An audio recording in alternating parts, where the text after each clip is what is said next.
The key to UPPCS 2026 is consistent revision. I need to cover general studies thoroughly by December, then focus on current affairs. Hello दोस्तों, स्वागत है आपका अपने YouTube channel the अधिकारी पाठशाला में। आज हम इसमें क्रॉनिकल मैगजीन का दिसंबर मंथ का नेशनल पार्ट करने वाले हैं, जो आपके UPPCS प्री RO की जो मेंस होने वाला है, उसके अलावा RO जो प्री होने आने वाला है, और हाई कोर्ट RO बाकी जितने भी अदर स्टेट PCS के एग्ज़ाम होते हैं या वनडे एग्ज़ाम होते हैं, इन सभी के लिए ये इम्पॉर्टेंट है। तो चलिए इसका स्टार्ट करते हैं नेशनल पार्ट। इसमें आपका पहला है चक्रवात मेथा। चक्रवात मेथा 28 अक्टूबर को आंध्र प्रदेश के तटीय क्षेत्रों में गंभीर रूप से आया। यह 90 से 100 किलोमीटर प्रति घंटे की रफ्तार से 110 किलोमीटर प्रति घंटे तक झोंकों के साथ उत्तर पश्चिमी दिशा में बढ़ रहा था। काकीनाडा के निकट मछलीपट्टनम कालिंगन पट्टनम के बीच होने की संभावना जताई गई है। 8 किलोमीटर लंबी बीच रोड क्षतिग्रस्त। मतलब इसमें सबसे ज़्यादा इम्पोर्टेंट है कि ये मेथा वे ऑफ बंगाल में आया, आंध्र प्रदेश के तटीय क्षेत्रों में। इसमें जान लेते हैं चक्रवात क्या होता है। चक्रवात यानी cyclone.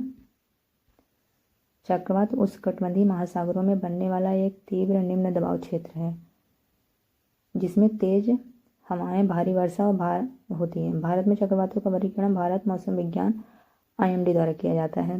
Depression, deep depression, cyclonic storm, severe cyclonic storm आदि के रूप में होता है।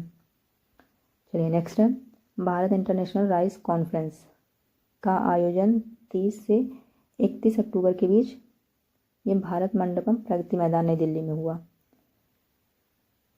यह सम्मेलन भारतीय चालक निर्वातकों के संघ द्वारा आयोजित है, जिसमें वाणिज्य मंत्रालय केवल गैर वित्तीय सहयोग प्रदान कर रहा है।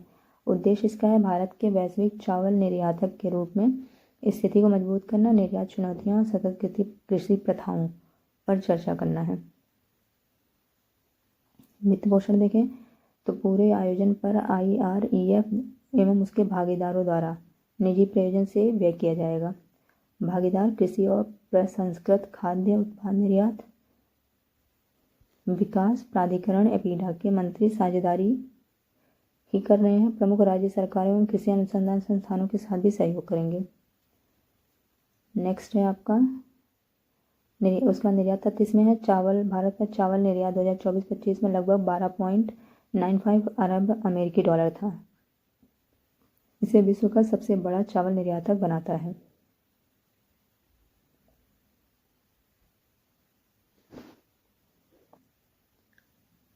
अंडर वाटर टनल का निर्माण शुरू हो गया है। राज्य के पहले अंडर वाटर जो बेपिना फोर्ट कोच्चि को जोड़ेगा। 16 किलोमीटर की लंबी सुरंग की दूरी को घटाकर 3 किलोमीटर कर देगी। बस इसमें मोस्ट इम्पॉर्टेंट यही है कि बेपिना फोर्ट कोच्चि को जोड़ने वाला पहला जल सुरंग ये केरला में है। नेक्स्ट है आपका state of global air fire report 2025। इसके अनुसार भारत में 2023 में वायु प्रदूषण संबंधी बीमारियों से लगभग 2 मिलियन मौतें हुई हैं। 2000 के मुकाबले 43% की वृद्धि हुई है। मृत्यु दर भारत में 1 लाख लोगों पर 186 मौतें हुई हैं, जो उच्च आय वाले देशों के लगभग 10 गुना है। राज्य में प्रभाव सबसे ज़्यादा प्रभाव यूपी, महाराष्ट्र, राजस्थान, बिहार, पश्चिम बंगाल में प्रत्येक में 1 लाख मौतें अधिक हुई हैं। गैर संचारी रोग की बात करें तो लगभग 89 मौतें हृदय रोग, फेफड़ों के कैंसर, मधुमेह और डिमेंशिया जैसे NCD के गैर सरकारी रोगों से संबंधित हैं। रोग संबंधी आंकड़े वायु प्रदूषण से भारत में 7 में से 10 क्रॉनिक ऑब्स्ट्रक्टिव पल्मोनरी डिजीज, 3 में से 1 फेफड़ों का कैंसर, 4 में से 1 हृदय रोग, 5 में से 1 मधुमेह मौत होती है। डिमेंशिया खतरा 2023 में वैश्विक स्तर पर वायु प्रदूषण से डिमेंशिया 6,26,000 जब इनसे मौतें हुई भारत में यह 54,000 से अधिक है। नेक्स्ट है आपका रुद्र ब्रिगेड्स, भैरव बटालियंस, शक्तिवान, दिव्यास्त्र नामक युद्ध संरचनाओं की स्थापना। 22 अक्टूबर को भारतीय सेना ने महत्वाकांक्षी पुनर्गठन आधुनिकीकरण अभियान दशक परिवर्तन के अंतर्गत रुद्र ब्रिगेड्स, भैरव बटालियंस या शक्तिवान और दिव्यास्त्र युद्ध संरचनाओं की स्थापना की घोषणा की है। उद्देश्य क्या है इसका? सेना को अधिक चुस्त, तकनीकी आधारित और बहुक्षेत्रीय क्षमता संपन्न बनाना है। नेक्स्ट है रुद्र ब्रिगेड्स। यह एकीकृत आर्म्स फॉर्मेशन है जिसमें पैदल सेना, बख्तरबंद तोपखाना इकाइयां सम्मिलित हैं। 2 ब्रिगेड्स को 2025 के मध्य तक रूपांतरित किया जा चुका है। उसके बाद है भैरव बटालियंस, लगभग 250 सैनिक वाली विशेष बहुक्षेत्रीय हमलावर इकाइयाँ। वर्तमान में 5 बटालियन प्रशिक्षण में हैं तथा 25 बटालियन 2026 की शुरुआत में सक्रिय होंगी। शक्तिवान और दिव्यास्त्र, आधुनिक तोपखाना इकाइयाँ। दिव्यास्त्र पारंपरिक तोपों के साथ ड्रोन शामिल हैं, जबकि शक्तिवान पूर्णतः ड्रोन आधारित देखो और वॉर करो प्रणाली पर कार्य करती हैं। सामरिक महत्व देखें तो यह सुधार भारतीय सेना को बहुक्षेत्रीय युद्ध, सीमा अभियानों और साइबर सक्षम नेटवर्क केंद्रित युद्ध की दिशा में सक्षम बनाते हैं। नेक्स्ट है आपका एक राज्य एक वैश्विक गंतव्य दृष्टिकोण की पहल। 14 अक्टूबर को पर्यटन मंत्रालय द्वारा उदयपुर में 2 दिवसीय राज्य पर्यटन मंत्रियों की बैठक आयोजित की गई, जिसमें भारत के पर्यटन परिदृश्य को पुनः आकार देने की रणनीतियां तैयार की गई हैं। मुख्य तथ्य हैं। बैठक उद्देश्य प्रधानमंत्री के एक राज्य एक वैश्विक गंतव्य दृष्टिकोण को आगे बढ़ाना। यह पहल केंद्रीय बजट 2025-26 में घोषित की गई है। चयन मानदंड: पहुंच, मौजूदा बुनियादी ढांचा, धारण क्षमता, समग्र विकास क्षमता के आधार पर गंतव्यों का चयन। PLI मॉडल देखें तो प्रदर्शन आधारित प्रोत्साहन हेतु डेस्टिनेशन मैच्योरिटी मॉडल्स की शुरुआत। राजस्थान प्रस्तुति: जयपुर, उदयपुर, जोधपुर, बीकानेर और भरतपुर को वैश्विक पर्यटन हब के रूप में प्रस्तुत किया गया है। डिजिटल और ग्रीन पर्यटन नीति: यह नीति डिजिटल तकनीकों के उपयोग और पर्यावरणीय संरक्षण को एकीकृत करती है। इसके अंतर्गत राज्यों के सुझाव लेकर एक राष्ट्रीय ढांचा तैयार किया जाएगा जो पर्यटन स्थलों की डिजिटल प्रोफाइलिंग, पर्यावरणीय प्रभाव मूल्यांकन, हरित प्रमाणन और स्मार्ट प्रबंधन को प्रोत्साहित करेगा। अब नेक्स्ट है भारतीय वायुसेना की 93rd वर्षगांठ। 8 अक्टूबर को नेवी डे सेलिब्रेट किया गया था। नेवी डे, एयरफोर्स डे, 8 अक्टूबर को एयरफोर्स डे। 8 अक्टूबर को एयरफोर्स डे होता है एंड 15 जनवरी को आर्मी डे, आर्मी डे। और इसके अलावा 4 दिसंबर को होता है नेवी डे। ये तीनों डेज आप याद रखिएगा, क्वेश्चन यहाँ से आ जाते हैं। उसके अलावा है इसकी थीम रहेगी भारतीय वायुसेना अचूक, अभेद्य और सटीक। विश्व की 4थी सबसे बड़ी वायुसेना है ये इंडिया की। समारोह स्थल की बात करें तो इंडन एयर स्टेशन गाजियाबाद। मेजबानी air chief marshal AP Singh की ने परेड की समीक्षा की। Chief of defence general Anil Chauhan, थल सेना, नौसेना और पूर्व सेनाध्यक्ष व वेटरन्स शामिल रहे। प्रारंभ राष्ट्रपति ध्वज की मार्चिंग इन एवं ध्वज फॉर्मेशन में 3 Mi-17 1V हेलीकॉप्टर द्वारा राष्ट्रीय ध्वज, वायुसेना ध्वज और ऑपरेशन सिंदूर ध्वज का फ्लाई पास्ट। कृतित्व एवं सम्मान: 97 युद्ध वायु योद्धाओं को पदक, 6 यूनिट सिटेशन, ऐतिहासिक धरोहर फ्लाइट द्वारा उड़ान प्रदर्शन, इनफालिबल, इम्पीरियस एंड प्रिसाइसिस थीम पर नवाचार और प्रेरणादायक डिस्प्ले। वायुसेना की बात करें तो 8 अक्टूबर 1932 को इसकी स्थापना हुई थी। बिहार विधानसभा चुनाव तिथियों की घोषणा 7 अक्टूबर को तिथियों की पूरे राज्य में घोषणा की गई है। कार्यक्रम देखें तो 243 सीटों पर होगी। बिहार की विधानसभा में 243 सीटें हैं। 6 नवंबर को 2 चरणों में चुनाव हुआ, 2 चरणों में होगा। 6 नवंबर को 121 सीटों के लिए, 11 नवंबर को 122 सीटों के लिए, 14 नवंबर को मतगणना होगी। आचार संहिता का प्रभावी होना, चुनाव कार्यक्रम की घोषणा के साथ ही राज्य में आचार संहिता लागू हो जाती है। मॉडल कोड ऑफ कंडक्ट आदर्श संहिता व दिशा निर्देश है जिसे भारत निर्वाचन चुनाव तिथियों की घोषणा के साथ ही लागू करता है। इसका उद्देश्य चुनाव अवधि में सरकारी तंत्र के निष्पक्ष उपयोग और सभी दलों के लिए समान अवसर सुनिश्चित करना है। उसके बाद है आदर्श आचार संहिता की शुरुआत। सर्वप्रथम वर्ष 1960 में केरल विधानसभा चुनाव में आचार संहिता की शुरुआत हुई थी। प्रतिबंध इसमें सरकारी योजनाओं की नई घोषणाओं पर रोक है, अधिकारियों के तबादले पर नियंत्रण, चुनाव प्रचार में मर्यादा बनाए रखने के लिए प्रावधान शामिल होते हैं।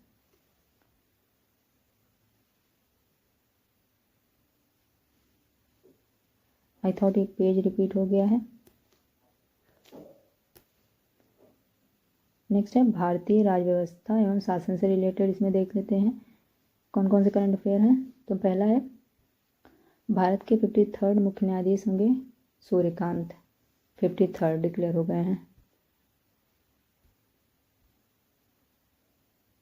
7 अक्टूबर को भारत के मुख्य न्यायाधीश ये BR गवई उत्तराधिकारी सर्वोच्च न्यायालय के वरिष्ठतम न्यायाधीश न्यायमूर्ति सूर्यकांत का नाम केंद्र को भेजा। ये 14 नवंबर को इन्होंने अपना पदभार ग्रहण किया। नियुक्ति प्रक्रिया क्या होती है CGI की? तो न्यायिक नियुक्तियां हेतु ज्ञापन प्रक्रिया के अनुसार वरिष्ठतम न्यायाधीश को, जो सबसे वरिष्ठतम होता है, उसे CGI नियुक्त किया जाता है। केंद्र सरकार द्वारा सेवानिवृत्त होने वाले CGI से लगभग 1 माह पूर्व उत्तराधिकारी का नाम मांगती है। व्यक्तिगत पृष्ठभूमि देखें तो न्यायमूर्ति सूर्यकांत का जन्म 1962 में हरियाणा के हिसार में हुआ था।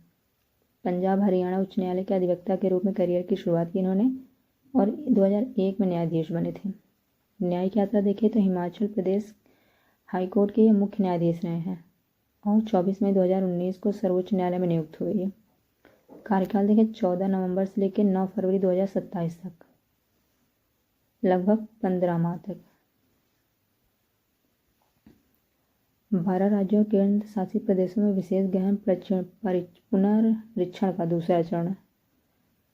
27 अक्टूबर को भारत के निर्वाचन आयोग ने घोषणा की 4 नवंबर से 12 राज्यों केंद्र शासित प्रदेशों में मतदाता सूची का दूसरा चरण विशेष गहन पुनरीक्षण शुरू किया होगा। अंतिम मतदाता सूची 7 फरवरी 2026 को प्रकाशित की जाएगी।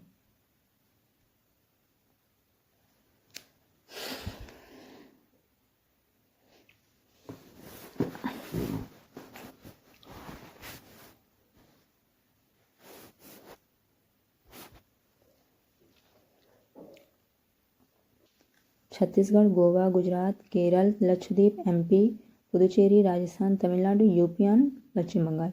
चुनाव संदर्भ देखें तो तमिलनाडु, पश्चिम बंगाल, केरल, पुदुचेरी में 2026 में विधानसभा में चुनाव होने हैं। असम को विशेष नागरिकता व पंजीकरण नियमों के कारण शामिल नहीं किया गया।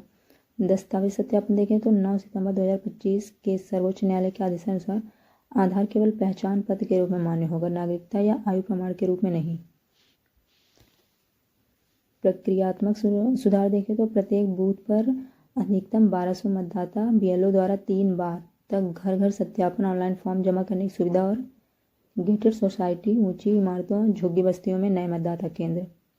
विशेष गहन पुनरीक्षण की बात करें तो SIR स्पेशल इंटेंसिव रिवीजन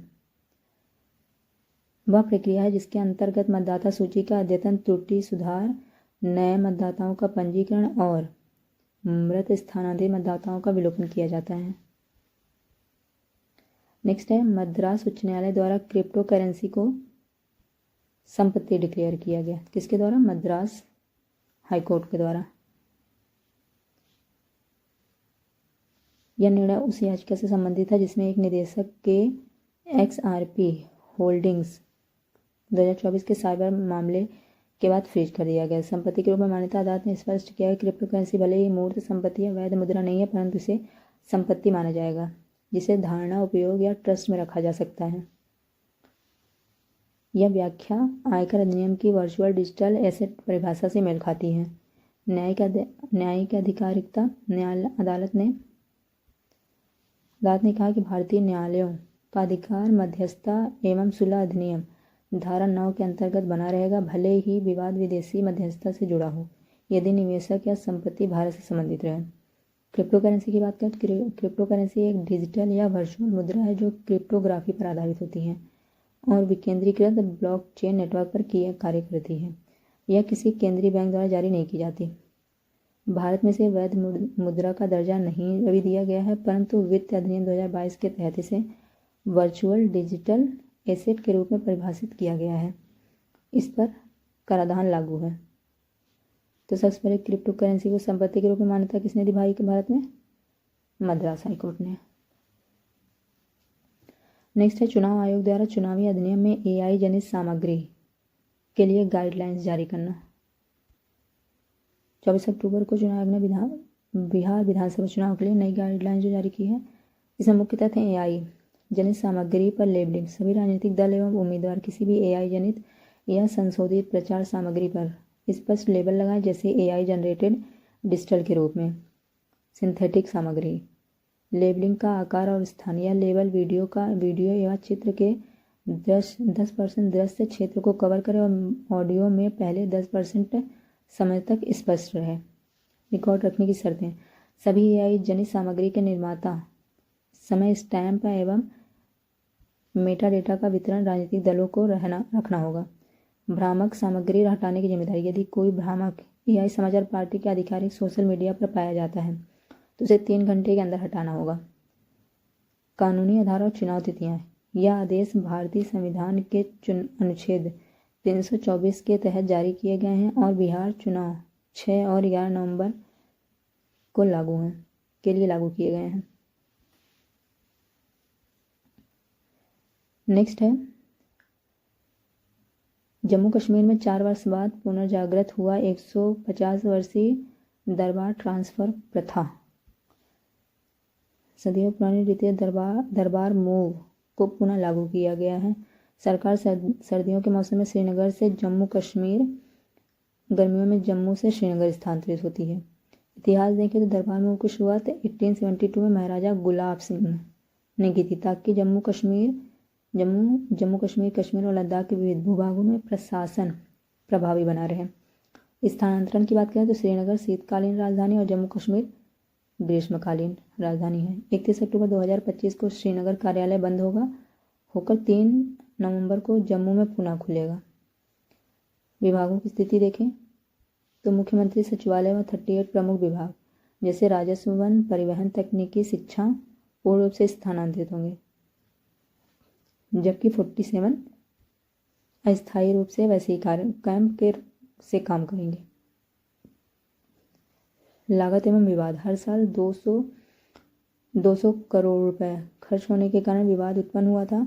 साथ ही 2020 में उच्च न्यायालय ने इसे अवैध एवं आर्थिक रूप से अपव्यय कहा। सांस्कृतिक में देखें तो स्थानीय लोग इसे जम्मू कश्मीर के क्षेत्रीय एकीकरण एवं जम्मू की सर्दियों की अर्थव्यवस्था के लिए महत्वपूर्ण मानते हैं। नेक्स्ट है ड्राफ्ट श्रम शक्ति नीति। ये 8 अक्टूबर को श्रम एवं रोजगार मंत्रालय ने राष्ट्रीय श्रम एवं रोजगार नीति, श्रम शक्ति नीति का मसौदा सार्वजनिक विचार विमर्श सहित जारी किया है। 27 अक्टूबर तक सार्वजनिक परामर्श के लिए खुला रहेगा। मुख्य तथ्य देखें तो इसमें एकीकृत सामाजिक सुरक्षा, EPFO, ESIC, PM Jan Arogya Yojana, e-Shram, राज्य कल्याण बोर्डों का एकीकरण, 2030 तक universe portable social security account बनाने का लक्ष्य है। डिजिटल प्लेटफॉर्म MSME हेतु सिंगल विंडो डिजिटल कंप्लायंस, श्रमिकों का यूनिवर्सल डिजिटल रजिस्ट्रेशन और एक राष्ट्र एकीकृत कार्यबल स्टैक की व्यवस्था। महिला भागीदारी 2030 तक 35% महिला श्रम भागीदारी का लक्ष्य। युवाओं उद्यमिता कार्यक्रम का प्रोत्साहन। और ग्रीन जॉब्स का निर्माण। श्रमिक संरक्षण, ऑक्यूपेशन सेफ्टी एवं हेल्थ कोड का क्रियान्वयन, जोखिम आधारित निरीक्षण एवं लैंगिक संवेदनशीलता। ये 2 चरणों में होगा। 2025 से 27 तक संस्था ढांचा एवं एकीकरण, चरण 2 में 2027 से 30 तक यूनिवर्सल अकाउंट एवं रिस्क क्रेडिट सिस्टम। 3 चरणों में होगा ये। तीसरा चरण है 2030 के बाद पेपरलेस गवर्नेंस एवं प्रोडक्टिव एनालिटिक्स। गांधीनगर में भूमि प्रशासन एवं आपदा प्रबंधन राष्ट्रीय सम्मेलन संपन्न। ये 4 अक्टूबर को 2 दिवसीय सम्मेलन था गांधीनगर में। बस सम्मेलन याद रखिएगा आप लोग कि कहाँ पर हुआ। नेक्स्ट हम देखते हैं कला और संस्कृति। भगवान बुद्ध के पवित्र अवशेष रूस से भारत वापस प्रयास।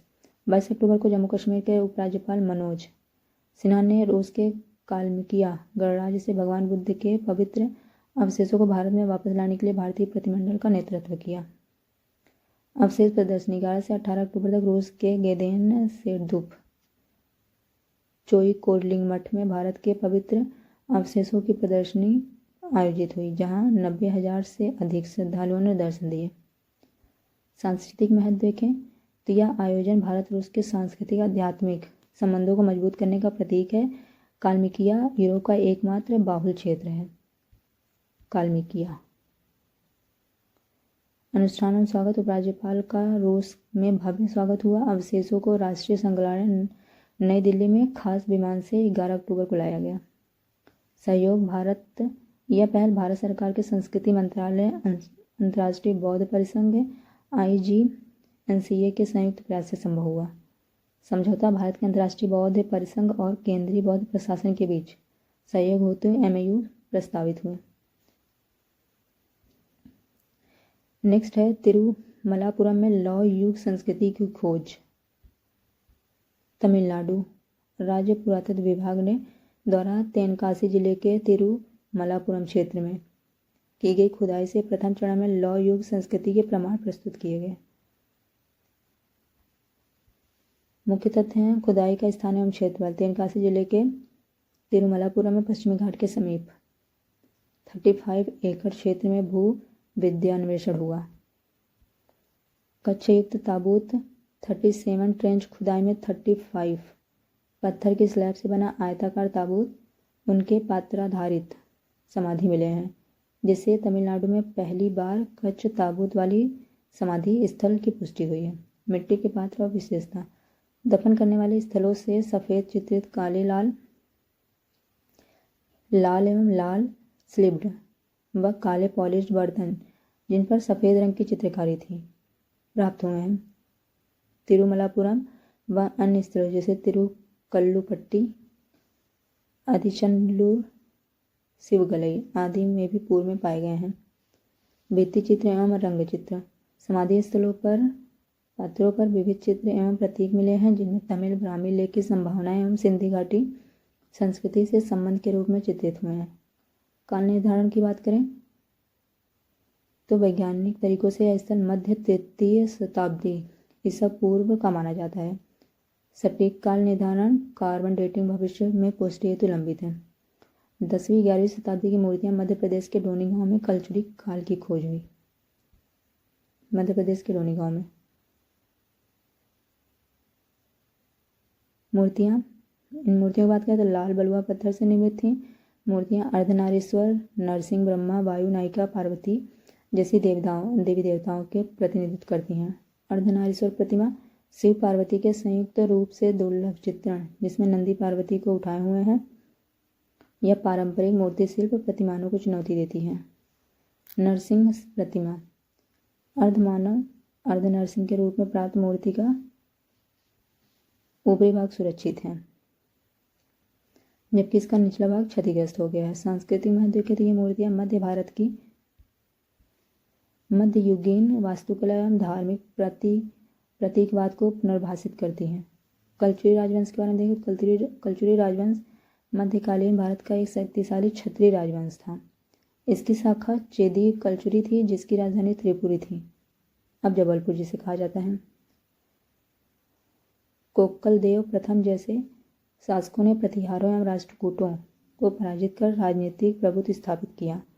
कलचुरियों ने शैव, शाक्त, जैन एवं बौद्ध धर्म को संरक्षण दिया, योगिनी पंथ को प्रोत्साहित किया।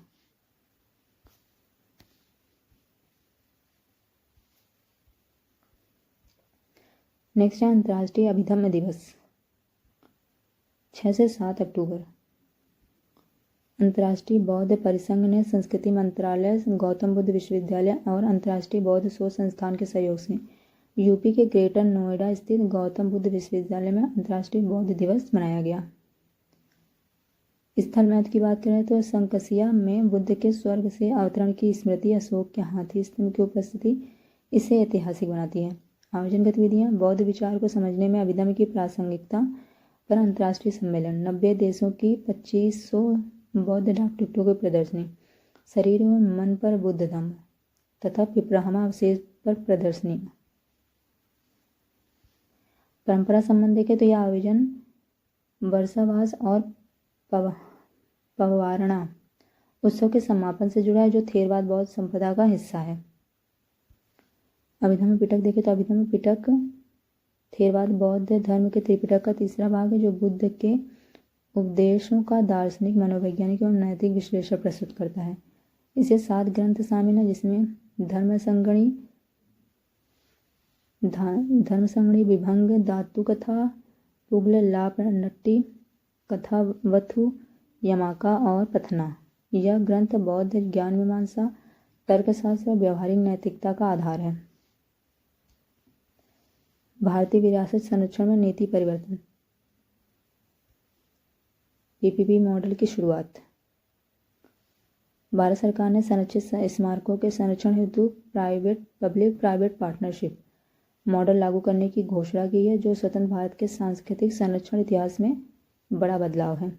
मुख्य तथ्य देखें तो एएसआई की भूमिका 1861 में स्थापित भारतीय पुरातत्व संरक्षण अब तक 3700 प्लस स्मारकों के संरक्षण अनुसंधान की जिम्मेदार एजेंसी रही है। नई पीपीपी मॉडल निजी संस्थाओं, कॉरपोरेट्स, सार्वजनिक उपक्रमों को अप्रत्यक्ष संरक्षण कार्यों में भागीदारी का अनुमति होगी। एएसआई संरक्षण की भूमिका निभाएगा। संरचना एवं कार्यान्वयन की बात करें तो सभी परियोजनाएं नेशनल कल्चर फंड 1996 से वित्त पोषित होंगी, जिसमें CSR के तहत 100% टैक्स छूट उपलब्ध है। संरक्षण वास्तुकारों का पैनल बनेगा और एजेंसियों को 100 वर्ष से अधिक पुराने ढांचों का अनुभव आवश्यक है।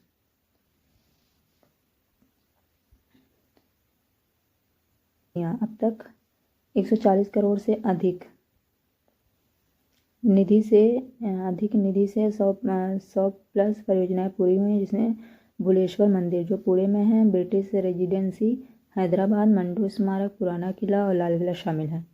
पहला चरण 250 स्मारकों की सूची जारी होगी।